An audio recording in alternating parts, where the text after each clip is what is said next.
American people. That's a matter of great substance, probably the most important vote that we'll cast during this session of Congress.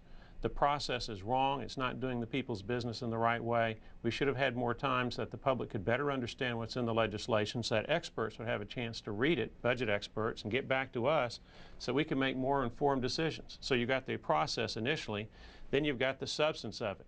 From a practical standpoint, all this bill does is kick the can down the road 2 years. 2013, there will be another debt crisis with one major difference. America will have $2.4 trillion in additional debt burden, which means that we will be in a weaker position to properly deal with it. So you can talk about national defense, you can talk about the absence of a substantive balanced budget amendment, many other factors that are involved. But the bottom line is process, and it doesn't solve the problem. Part of that process was put forward by Speaker Boehner, that is, putting the bill on the floor without the 3 days of review so that you and others could look at it. Are you disappointed with the Speaker? I'm disappointed with everyone who was involved in setting forth a process that did not allow the public to thoroughly understand and digest this legislation before we had to vote on it. I understand the circumstances with this artificial date of August the 2nd, and I believe it was artificial, much like it was artificial when it was first announced back in May. Okay? But nonetheless, under the circumstances, that's what the Senate leadership, the House leadership, and the White House push for. The rest of us congressmen, we vote on the schedules that they give us to vote on. But I really would have preferred that this bill had been out there longer so that the public could have better understood what's in it. So you don't feel the Tea Party or those folks like yourself who were advocating for more won in this debate? Well, I don't focus on the Tea Party, I don't focus on the Republican team, and I don't focus on the Democrat team. What I focus on is a team for America. And this does not solve the unsustainable debt issue, okay? And as such, I don't believe America came out ahead. Now, might we have bought ourselves some more time? Yes, we bought ourselves 2 years. Probably the best analogy I can give is you've got a family that's sitting at a dinner table, and they haven't looked at their finances in a long time. They said, you know, we don't really feel good about where we are. So they go over their finances and they discover they're only earning $50,000 a year. And then they go over their expenses the last 3 years and notice, hey, we're spending $80,000. We've been spending $30,000 more than we have. Then finally they pick up their Visa bill and they look at it and they go, wow, $320,000 Visa bill, that's the debt. What's the solution that we see? Well, we're going to borrow another $60,000 to get us through the next 2 years to take care of that $30,000 a year deficit that we have.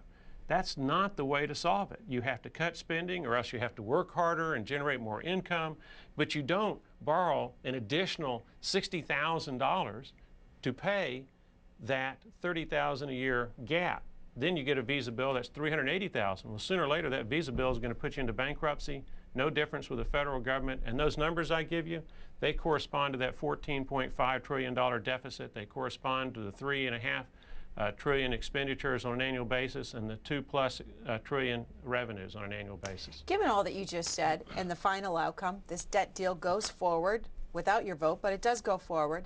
Do you feel that your voice, your argument, is adequately represented in the leadership structure that you have of House Republicans? That's hard to say. I don't know what goes on in the leadership meetings, in as much as I'm not a member of the leadership. After all, I am just a freshman. I don't know what arguments are being advanced or not advanced within those leadership discussions. Personally, I believe that there's only one solution to this problem, and that is a balanced budget amendment. Let me just stop you there then. Do you feel that leadership has not been straight with you when they hold these teleconference meetings and they tell you what they've been arguing for, but then in the end result, that's not what you got? Well, generally these GOP conferences or telephone conferences are informing us of what has transpired, what the information in the agreement is going to reveal. It's not a case, at least at that stage, of us being able to have a dialogue about the best approach.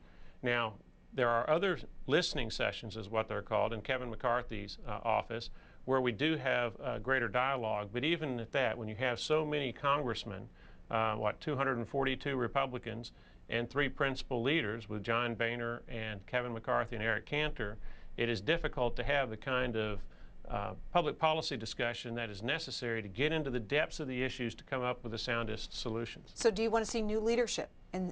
No, I'm quite comfortable with the leadership we have. They were operating under very difficult challenges. You've got a Senate that has a diametrically opposing viewpoint, political philosophy of the House. And of course, you've got a White House that is in accord with the Senate, diametrically opposed viewpoint to what we have in the House.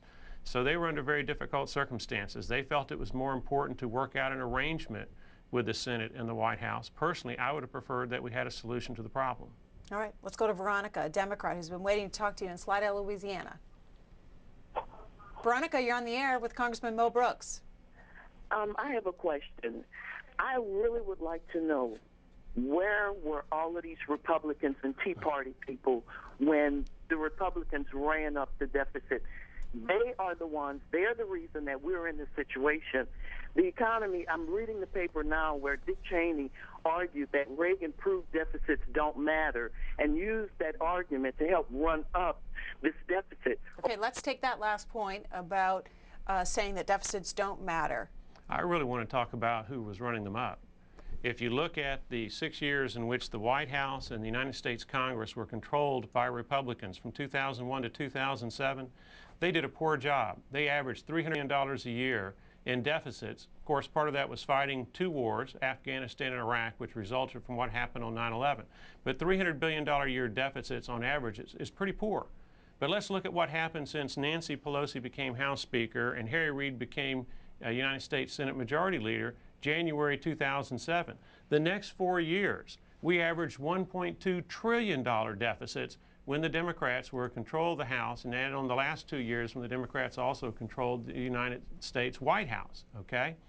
And so they were 4 times worse than the Republicans. Yes, the Republicans did not do their job, but what does that say about the Democrat leadership in the House and the Senate when they're in control of the United States Congress, it's 4 times worse than what the Republicans did?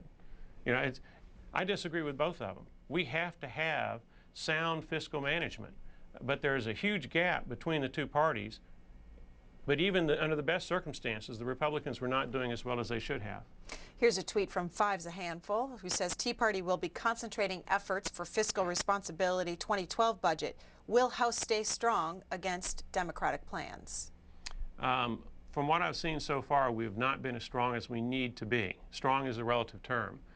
To me, the issue is, are we going to have a balanced budget? And what I've seen so far really is a drop in the bucket. And I like to use analogies. Let's imagine that you've got some politicians that have dug a 1,500-foot hole, okay, corresponding to a $1.5 trillion budget deficit. And you put the American people inside that pit. And then you toss them a 22-foot ladder and say, hey, I've rescued you, and you walk away. Well, a 22-foot ladder doesn't quite get you out of a 1,500-foot hole. When you're reducing discretionary spending only $20–25 billion, relatively speaking, that's the same thing. That does not fix the problem, and we have to fix the problem before we face a government insolvency and bankruptcy that truly would destroy Social Security, Medicare, Medicaid, national defense, and everything else that is important to the federal government and the American people. Was it worth a possible default on our obligations? Well, see, I disagree with the use of the word default. We never would have defaulted on any obligations. Would there have been a delay in payment? Absolutely. There was never any issue as to whether the debt ceiling was going to be increased. It is going to be increased because the circumstances we're in, we have no choice. The question was how it was going to be increased and when it was going to be increased. But ultimately, every debt or obligation of the federal government during this period of time would have been paid, albeit in some circumstances delayed.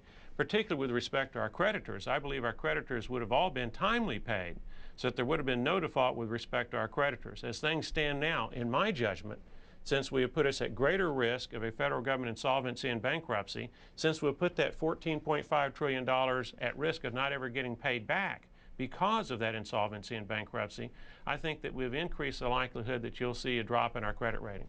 Phil, a Republican in Emporia, Kansas. Good morning, Representative Brooks. How are you Good morning. today? I'm doing great. Couple of points maybe to try to get my arms around the philosophical issue for me.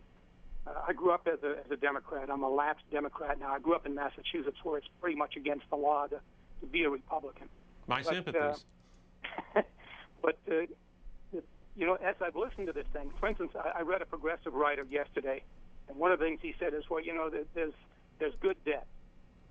So, for instance, and I sort of understand that, but what he didn't say was, of course, that our debt now approximates about 100% of our GDP. As an individual, I can't go down to the bank and give them papers and say, hey, listen, you know, I take in $50,000 a year and I owe $50,000. That bank is going to recommend a therapist to me. That's number one. Number two, I listened to the Democratic